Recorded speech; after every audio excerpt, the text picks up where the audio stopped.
quickly. And just I wanted to let everybody know that if you want to see more of this in person, you want me to come out and work with your kids on any of this stuff, I'd be happy to do it. Just shoot me an email, kellyj@citrus.k12.fl.us. The first one I wanted to show you here is Wolfram Alpha, and this is not a search engine, but it's a computational knowledge engine. And some of the more mathy people out there, for lack of a better adjective, may have seen this before, but Wolfram Alpha really allows you to compare really anything. My favorite is apples and oranges. Well, it's not my favorite, but I just always think that's just kind of funny. People say you can't do it. So what it does, it goes out and pulls in all this different data, and it will actually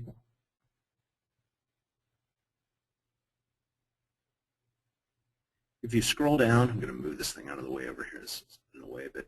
Yeah, you can see here that just all the things about an apple here. And it does break it down into a lot of different things. It's interesting, too. You can also put in dates.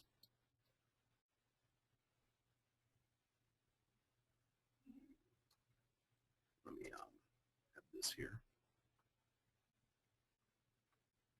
Hey, this is the new Wolfram Alpha. I am not going to create a new account right now, by the way. So I guess it's, boy, this is the new Wolfram Alpha because I have not seen this before. And I'm not going to go in and create a free account at this time. You're more than welcome to do so. It really is an interesting site, and it's a lot of fun.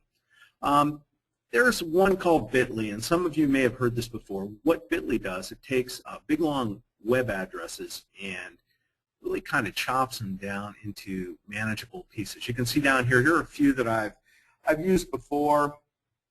Some of these links are quite long, but it'll take it and it'll shorten it into a shortened link, and it will take you directly to that page or to that site or whatever. So it's a great way if you're going to share something with kids so they don't have to type in a big, long web address. You come in here and really just simply go out and let me just go here. I'm going to grab a news story that can have nice, long okay, so let's say here's this article from the Chicago Trib. Yeah, this is a nice long web address. I'm going to copy that and bring that over here into Bitly, and I can paste this in here. And when I do that, this link right here is a lot shorter than the other one, so I can go up top and paste this in. And sure enough, there is the link. So that one is Bitly. It's really nice. It's easy if you're going to share something with kids, especially next year, when we get into the bring your own technology to school. It's nice to be able to slap that up on the board and kids can actually navigate to that, or they can try to follow the trail you did. But this is a lot easier in my humble estimation. Another one that is really cool is TitanPad, and I like TitanPad in that it lets you can have kids working on the same document at the same time.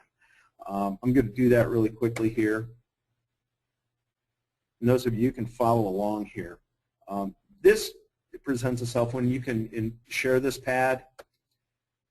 This is the address. So if you're so desire, I'm going to talk here for a minute. It's titanpad.com, and then you've got the /UC lowercase NW capital FK lowercase u L1 capital E. So if you want to just join in, you can do that. And it does allow people to just, or you can just copy and paste this off your screen if you can do that. I'm not sure you can within hey Jim, within this this meeting through the GoToWebinar. Yeah. Can I throw something out about TitanPad? One of the really neat things about TitanPad is if you add your own custom address to the end of it, so type in titanpad.com/ say Citrus County, for example, you'd have to create a new pad if you type it in your address bar at the top. So you could type in, titanpad.com/ whatever. I've always just kind of embedded this in a wiki space. So. Yeah. Oh, I got you. Okay. So you could type in whatever, anything, webinar, CCSB webinar. And if it doesn't exist, when you hit enter, it's going to ask you to create It'll allow you to that ad. create it. Yeah, so now you can have a much easier, Cool. Excellent. easier to So, use customized yeah, URL. hey, that's easier than the other stuff. By golly, let me share that pad.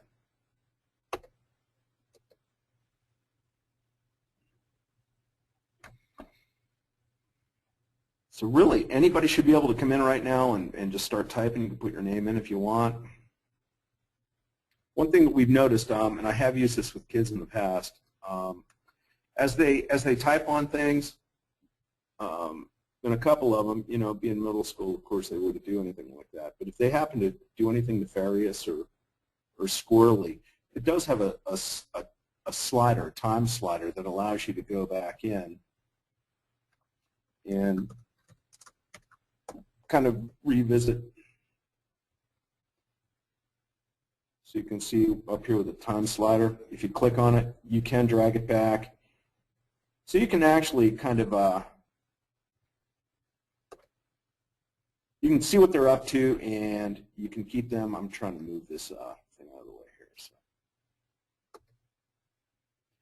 So yeah, you can see what they're doing and play around with it. I see Kathy Androwski's in there. So this is kind of a great way to have kids collaborate in real time, and they can always copy and add that to a document and turn it in. So that is a great way of doing it. Google Docs does the same sort of thing. I like this in the fact that, you know, it's real clean and dirty, and I really do like the fact that you can put that little tag at the end. That really did help, Jerry. Thank you. I'm going to move on here quickly. I'm just going to click on my next tab over here. Being a librarian, I just thought I'd throw this out there. This is Project Gutenberg, and there's a ton of free ebooks out there now. So what they're in the process of doing is, you know, taking a lot of things that are no longer in copyright and putting them out there so people can access them. You can get them in a variety of different formats, but just kind of, you know, there's over 38,000. I know as an English teacher, there were always the sacred tomes that we'd have to teach, and, you know, like them or not, a lot of them were out of copyright, especially many of the classics. So they do have the catalog where you can, you know, you can browse by authors, or, you know, if I go over here to click on T here real quick, you can just kind of scroll through. You know, you can always do the you know, the Control F on your keyboard, and, you know. So, for example, you know, here's the Mark Twain thing, with this webinar thing. I don't know why here. So you can see there's quite a bit out there, especially when it comes to the older materials, and they're there. The kids can link on them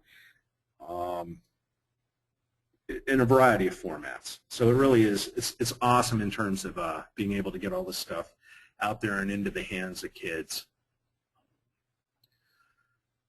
So that is that. There's another thing I've been using too to kind of organize my thoughts and stuff is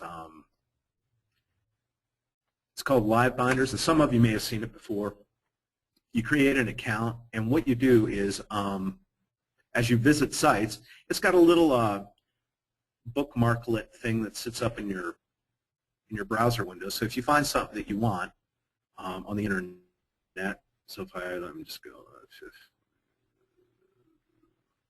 Let's say I did want to save this and share this with everybody because, golly, it's just good reading. I would take this and I would simply click Live Binder it, and it would allow me to put it in any one of the binders that I have. I could just click Add to Existing Binder, which is the one that we were just looking at. And it takes a moment. It just kind of tests the URL, makes sure it works.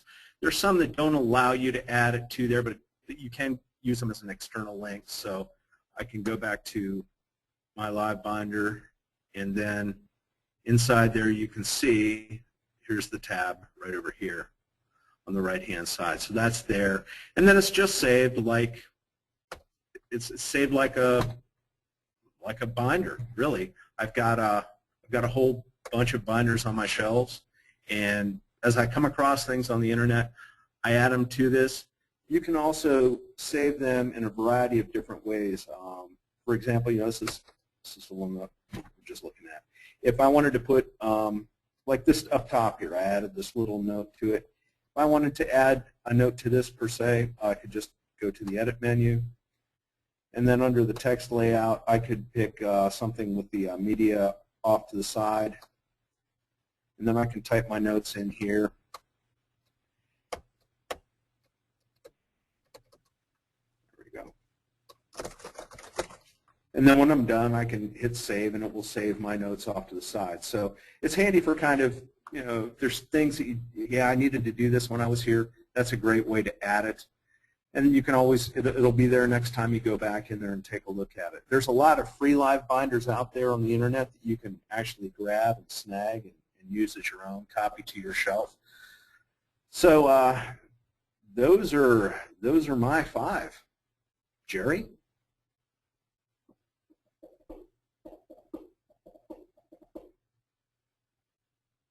Mute my microphone there. Excellent, Jim. Thank you very much. Yeah, Live Binders is just awesome, and it is an amazing. You can also use Live Binders as like a search engine, because you can go up there and you can search on the Live Binders website for example, for math, and you can find all of those public Live Binders that people have tagged with the word math, and just find a ton of amazing resources. So that's a fantastic share. I'm going to go ahead and pull my screen back, and I will go ahead and share a few of my favorite web tools here. So the first one I'm going to share with you is a tool that I am really, really very sad, and I'm mentioning it to you because it's going to be closing on April 19th. A lot of us have our students do a lot of different activities where they have to bring photos into, whether it's some type of report that they've had to write, or maybe it's some kind of poster project, or maybe they're creating a glog or something like that in Glogster. And we ask the students to bring in a lot of images. And sometimes the images that they bring in are not perfect. They're not exactly what they want. So it's really great for the kids to have a really super simple way to go in and edit that image, touch it up a little bit, maybe add a little bit of their own flair to that image.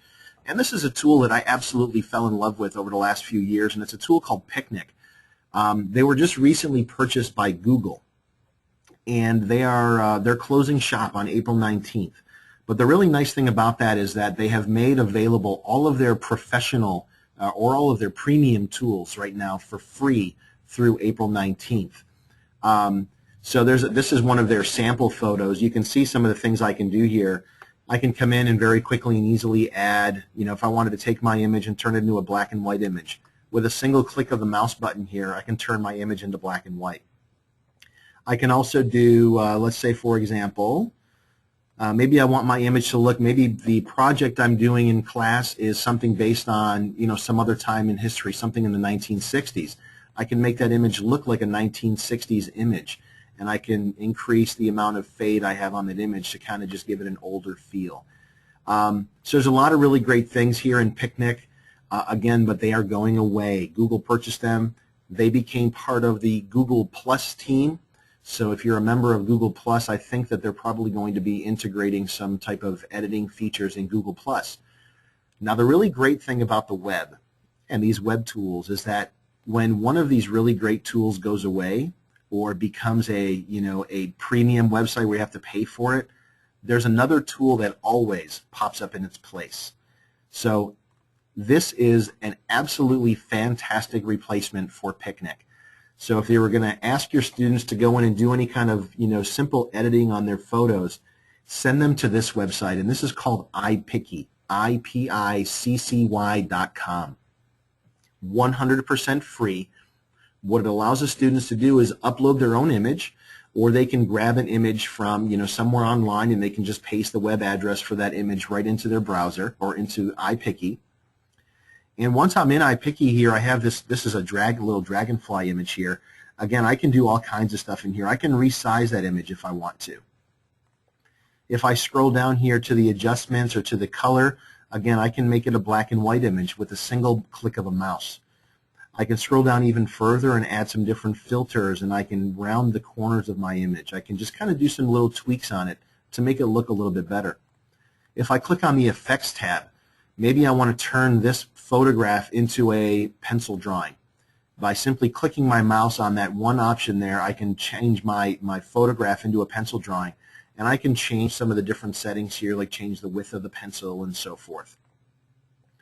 I can also add some different effects to it. I can make it look like a photo, an old photo, so I can change the color there.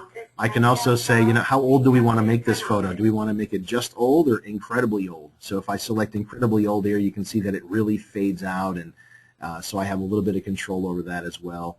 Make a wanted poster. Maybe our dragonfly is wanted for something, so we can have a lot of fun with this. And the kids have a really simple and very easy solution to going in and removing red eye, for example, or you know, whitening teeth and doing different things. So this is a fantastic tool if you have your kids doing anything related to images.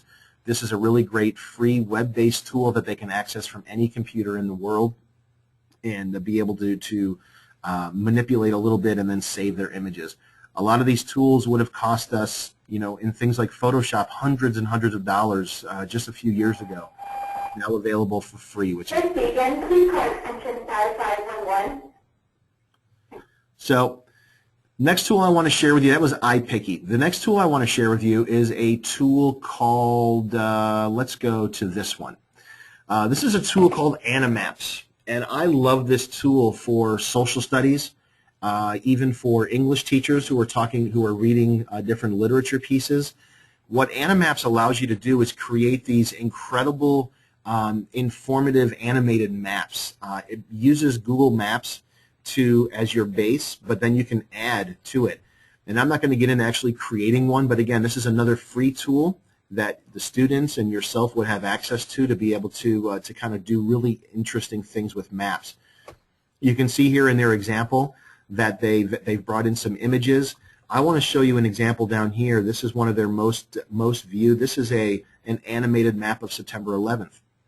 So I'm going to let this load here for just a moment. And you'll see that what it does is it brings up a view of the United States. And I'm going to go ahead and click on play here. And this is an animated map showing the flights of the 3 planes. Of course, we all know what happened to those planes, but this is showing an animated map. But how cool would it be if we asked our students to go in and create an animated map showing the, you know, troop movement during the Civil War, or create an animated map for the journey across the country or across the world that one of our characters took in some piece of literature that we're currently reading. I think it would be an awesome way for the kids to really you know, show us what they know and kind of be creative and bring in their own images and so forth right into these really incredible animated maps. So that website is called Animaps, ANIMAPS.com. And I just clicked on create your own here. Get started. I don't even know if it requires an account to be created. I've just looked at those free samples that they have on their homepage there. So ANIMAPS.com. So here we go. No account is even required. I have a feeling, though, if you want to save your map, you'd probably have to register for a free account. But this allows you to go in and create your animated maps. Really very, very cool stuff. So the next one I want to show you is a tool that I absolutely love. You know, we all know that our students, even in the middle school, although they're not supposed to be on Facebook until they're 13 years old, we all know that the kids, even younger than 13, all have a Facebook page. In fact, the recent numbers I saw was something to the effect of 89% of teenagers in the United States have a Facebook account. So that's a pretty mind-boggling number when you think about it. Currently, Facebook has nearly 900 million users worldwide.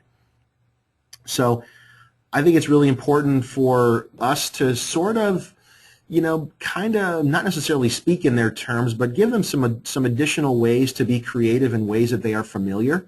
So this is a tool called Fakebook, and this is a part of the Class Tools website, classtools.net. If you go there, you'll be able to find the Fakebook link. But what I really like about Fakebook is think about taking a historical character, for example, or maybe a character in a book that your class is reading, and your students can create a fake Facebook profile for those characters, for those historical figures. Here, for example, is Lady Capulet. So we can see that these students have added some friends, and they've added their own custom images to this. You know, maybe what they think Lady Capulet would have looked like. So here are the friends that this particular student added. So Lord Capulet and Tybalt Capulet, and there's Anonymous Gossip there, a really interesting image. So you can see here that they could also then create a fake book timeline and actually develop a conversation that might take place between those historical characters or those literature characters. And again, this is something that they are very, very familiar with. It's an absolutely free tool. The kids have access to it. You'll notice over here on the right-hand side, there are several different ways to share it. It can be embedded right into your current class web page if you have one. You can download this as it downloads it as an HTML file, which can be opened up in any web browser. You could also print it out. If you click on the browse function here, it brings you to a bunch of the 200 most recently edited fake books. We can also search the archive. So just let that load here. Come on. So we can search. I'm going to do a search for, let's search for Washington. And click on search here. It's loading slowly. The real beauty. While that's loading, let me do this. I forgot to do this at the very beginning, but I'd like to know where all of you are from, actually what you guys teach.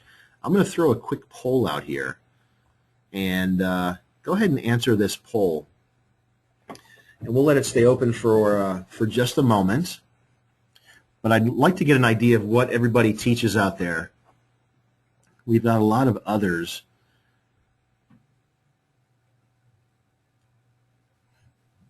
96% of you have voted here. 100% of you have voted. A lot of others. I'm surprised. So there's our results. Go ahead and throw in the chat for me if you wouldn't mind. Throw in what the other subject is you're teaching. Unfortunately, this webinar tool only allowed me to put in 5 selections. Go ahead and throw in the other. I'd like to find out exactly, what everybody is teaching. I'd be curious to find out. So in order to search it, I do need to create an account here in Fakebook. So I'm not going to bother doing that. But really very, very cool stuff. Our kids can go in there and create their own fake Facebook profiles based on a historical character or literature character. Really very, very cool stuff. So that is Fakebook, and you can find that again at classtools.net. Next tool I want to share with you is a tool. This would be for science teachers specifically, I guess. But this is a tool called SpongeLab at spongelab.com. And this tool is very interesting because it's a free tool. But you'll see up here at the very top that it requires credits. And the really interesting thing about this is the more I contribute to SpongeLab, maybe I upload some lesson plans, maybe I contribute to the community, I gain additional credits so I can do some really amazing things. Let's say, for example, I want to show an animation in my class. Let me go here, I'm in animations. Let's take a look at rapid division of bacterial cells. A lot of the material in here is absolutely free. Some of the more premium material I do have to use those credits for, but let's take a look at this animation. So this is an animation showing the division of bacterial cells. Think about how cool it would be to use this in a middle school or a high school science classroom. And there's all kinds of these different animated and animations and videos, a bunch of different graphics and images. For example, here's some chloroplasts. This is a fill in the blank. This would be really great if you have an interactive whiteboard, or if you're one of those teachers that has a Mobi in your classroom. You could bring in tools like this and use with your interactive whiteboard or use with your Mobi and pass that Mobi around and hand it to your students and let them fill in these blanks using the Mobi right from their seat. So a lot of really awesome images and fantastic videos. There's also a bunch of games and simulations out here. Let's take a look at here, for example, is the interactive microscope. So this is an interactive microscope. Let's just look at different things under the microscope. A lot of just really interesting things we can do with this tool. This one happens to be one of those premium ones, so I'd have to redeem some credits for that one. But you can see there's just a lot of really great stuff. Here is a bunch of lesson plans that other science teachers have shared out there. So these are specifically for this particular, this category that I'm in right now. But it's just an awesome free resource for teachers and students alike. And that was spongelab.com, SPONGELAB.com. And I will get a list of all the people that were in this webinar, and I'll email you a list of all of these different tools that Jim and I have discussed in this webinar today. So that was my fourth tool. The last tool I'll share with you is a tool called Popplet, Popplet.com. I am a huge fan of mind maps. And I can be kind of scatterbrained sometimes, so I really need something to really help me organize my thoughts. And this is a brand new tool that just came out in the last couple of months or so that I have just fallen in love with. Again, 100% free, completely web-based. You do need an account in order to create some of these, and I'm going to show you that in just a moment, but I want you to take a look at one of these examples. This one happens to be a Popplet about Napoleon. So you can see here that here is, and I could use this tool as well, not only for building mind maps, but also as a presentation tool. As I click on each one of these items, it zooms it in and brings that into focus. So as I'm sharing, information about Napoleon or whatever it is I decide to share in Popplet, I just click on each one of these items and it zooms right in. So it could be a really neat alternative to your traditional PowerPoints or your presentations that your students might be putting together. Again, because it's free, your students can join and access this tool as well. But really very interesting stuff. Let me go in here. I've logged in. I'm going to create a new Popplet here. We're just going to call this webinar.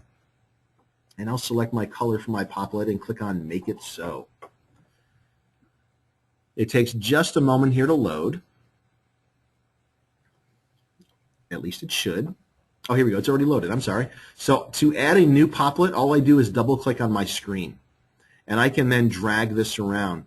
Now, you'll notice here that my name shows up in this box. And the reason for that is because I can actually invite somebody else into my Popplet, and we can create this presentation or this mind map together. So you could have several kids working in a group, all working in the same mind mapping utility or creating a presentation right here in Popplet. Which could be a lot of fun. So I can come in here and I just type in here, let's say, I don't know, mind map 1. I can click on this little A here to change my font size. I can also, justify right, left, and center. I can go ahead and select my color for my Popplet. I can also introduce this little drawing tool, so I can kind of, draw a little something in there if I want to. I can also bring in my own image, so I can import a YouTube video if I wanted to. I can upload an image from my computer. I'm just going to go ahead and grab, let me go here in my pictures and just pull out a sample picture here. So it uploads that image and automatically adds that right here into my Popplet. So there's my image. And to create an extension of this, all I do is just drag this out, and boom, it automatically creates a new one for me. And as I move this around, it keeps that connection.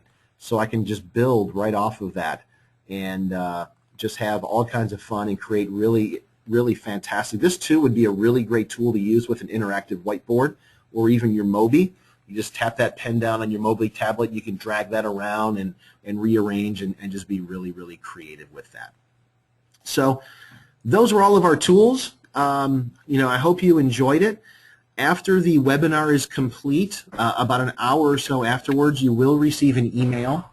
And in that email, you will see a link to a Google Forms survey that just asks a couple of simple questions. But if you're a Citrus County School Board employee and you would like to receive your 1 hour of in-service credit for this webinar, please go ahead and fill out that survey. so we can go ahead and give you that credit. It'll also give Jim and I a little bit of insight as to whether or not you enjoyed what we shared with you today. And if you have any questions, if you're working at the high school and you'd like me or a WTI and you'd like me to come in and work with you one-on-one with any of these tools or, of course, with any other technology-related stuff, I would be more than happy to do that. And Jim, did you have anything else you wanted to add, sir? No, I appreciate everybody attending, and Bob, be more than willing as well to come out and work with you one-on-one, work with your kids. Fantastic. Yeah, and we had a really nice turnout for this webinar, so I think this webinar format is going to be really good for providing professional development, especially next year if, the high schools lose that planning period. We're trying to come up with some creative ways to deliver PD across the district. So I think this webinar format's working out really well. Please bear with us as we're learning. This is a brand new tool for us, so we're sort of learning as we go along.